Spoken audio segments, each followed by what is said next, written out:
The Milwaukee Bucks and Giannis Antetokounmpo are scheduled to meet after the season to discuss both his future and the future plans for the team.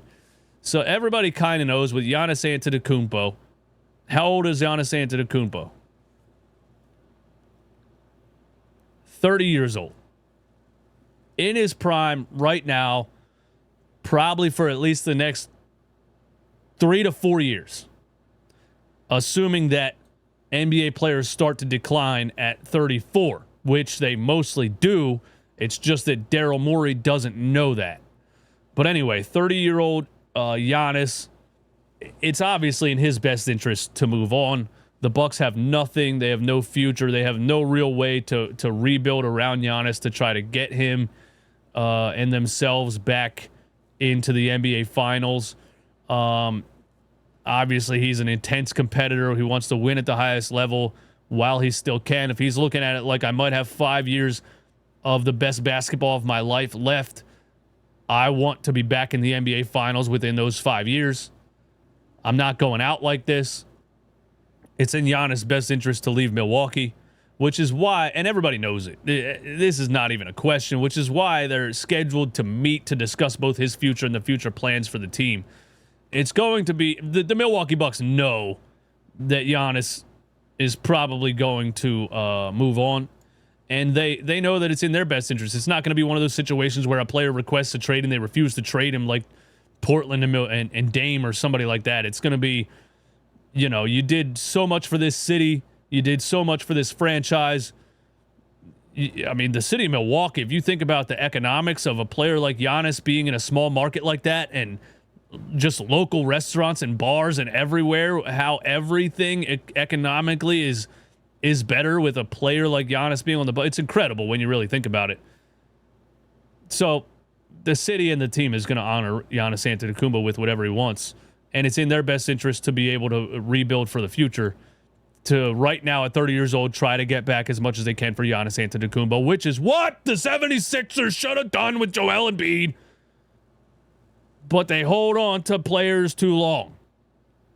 Anyway, we already have Sixers fans talking about Giannis Antetokounmpo being traded to the Philadelphia 76ers. Let me tell you right now, stop it. I understand YouTubers and people writing articles. It's good clickbait. I get it. You tell Twitter AI to make a Giannis Antetokounmpo photo wearing a Sixers jersey. I get it. But you're not being serious. You're not being serious when you say the Milwaukee Bucks should trade Giannis Antetokounmpo for 34-year-old Paul George on a max contract. Plus what? The Clippers 2028 unprotected pick? That's pretty valuable, actually. The Sixers aren't even on the top 5 list of teams that can offer the most for Giannis Antetokounmpo.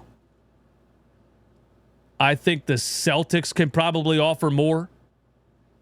If you want to split up Jaylen Brown and Jason Tatum, maybe something like that. This Paul George has no value, and the Bucks aren't taking on a dead contract. It's a dead contract, and if you look at the other way, oh well, they should trade Joel Embiid. What? Joel Embiid has a 3-year extension that doesn't start until next offseason. And he played 20 games last season. No. Sixers fans, I'm sorry. I understand YouTubers and article writers want to use it as clickbait. I get that. I've done my fair share of clickbait. Don't you worry. I do it all the time. I'm going to do it again. I'm probably going to use this photo right here and put it on the thumbnail. To clickbait myself talking about clickbait. But realistically, it's absolutely not going to happen. The Sixers don't have enough to offer. It would be unbelievable if they did. I understand in a fantasy land, just thinking about Tyrese Maxey and Jared McCain and maybe Cooper Flagg alongside Giannis Antetokounmpo. which made me just think of something. Do you, yes or no? Because the number one pick in this draft. Oh no. Oh no, am I about to say this? Oh no. What I just said in this video is not entirely true. And I didn't watch any of the YouTube videos or read any of the articles. But if they said this, they have a point. If the 76ers would get lucky and land the number one pick in this draft, would you attach it to a Paul George or a Joel Embiid to get Giannis right now? Oh, that's difficult, man. Do you give up a potential 15 years of Cooper Flag to get Giannis Antetokounmpo on the team right now? And I don't know how the salaries would work out or anything like that. I'm just saying, if it was possible, would you do it? Me personally, I would not. Because I've watched the 76ers for 30 years. And I think the conclusion I've come to is I would like the most amount of high-level, entertaining basketball that I can get in this lifetime. And I personally would like to watch the next 15 years of Cooper Flag in a 76ers jersey. If the Sixers get lucky and land number one, I personally would like, even if they never win a championship. I think I like the process of a young team, young stars, developing every year and building into something, even though it hasn't actually happened here in Philadelphia since the 80s. Even then, they won because they got the ABA collapsed and they got Dr. J out of it for cash, basically, and then they made the Moses Malone trade. So it hasn't really ever happened in the franchise ever. Have they drafted and built a homegrown team? But I think I would say no. I think I would say no, and you can call me crazy for that if you want to.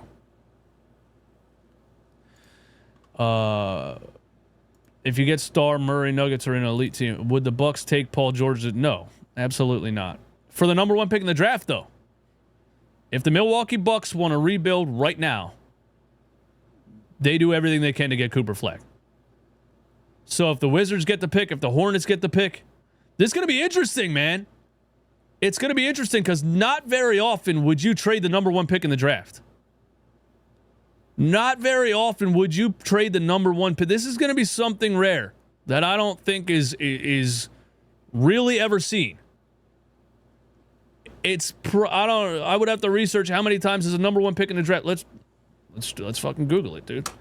How many times has the number one pick in the NBA draft been traded? Number one pick in the NBA draft has been traded 17 times in NBA history. History of number one draft choices who are traded.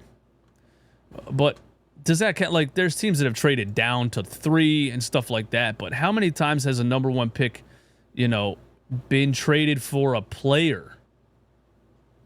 It would take me time to research that, but it's got to be incredibly rare. But I think, because it's hard to get teams to budge off of a number one draft pick, especially when it looks like a generational talent like Cooper Flag.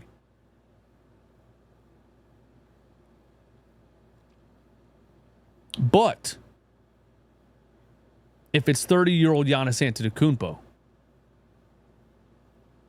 a lot of teams might do it.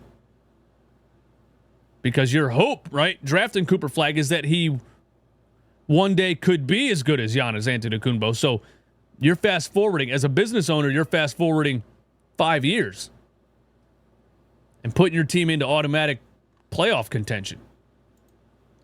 It's interesting to think about. I guess I didn't really answer the question. I said no, but I understand why that might be crazy. Adam Silver will send him to LA with Luka.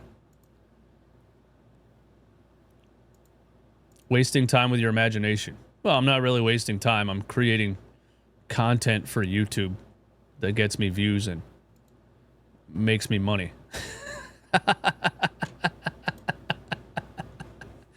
Hey, man.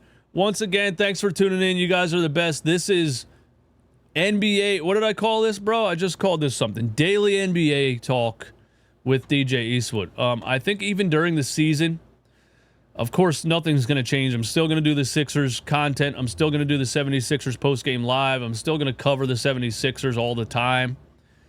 But I've really enjoyed talking about the NBA as a whole during these playoffs every day at 12.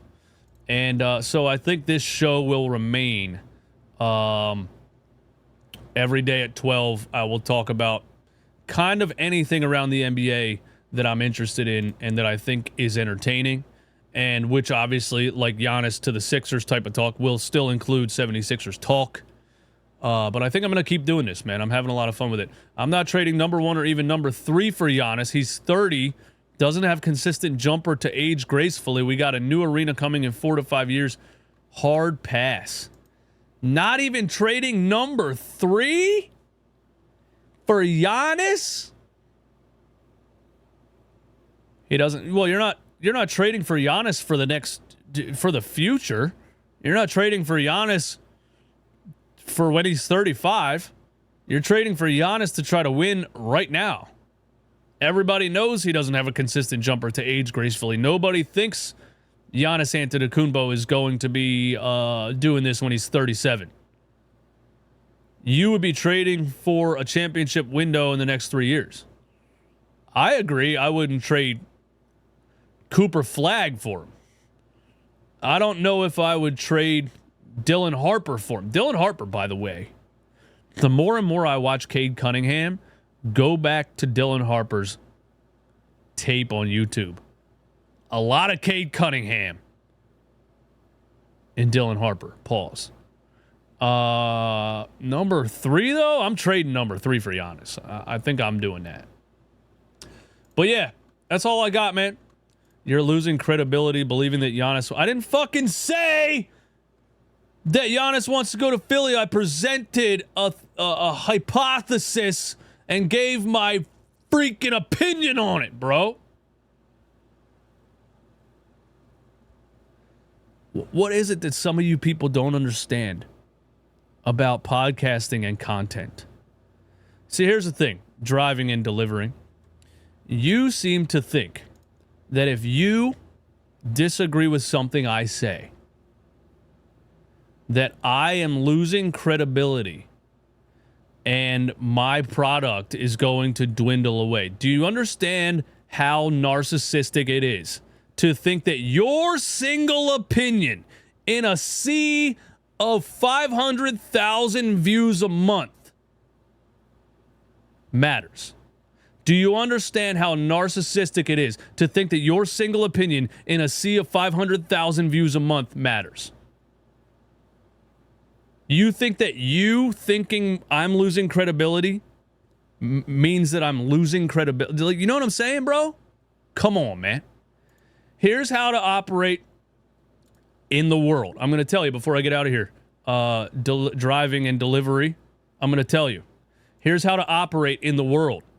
Okay? For the rest of your life when you go outside. You see things, all right, and you hear things, okay? You can agree, you can disagree. You can choose to engage in the conversation. You can choose to not listen to it and walk away. There you go. There you go, bro. I just taught you how to do life. You're welcome. You're losing credibility, says driving and delivering in the YouTube chat.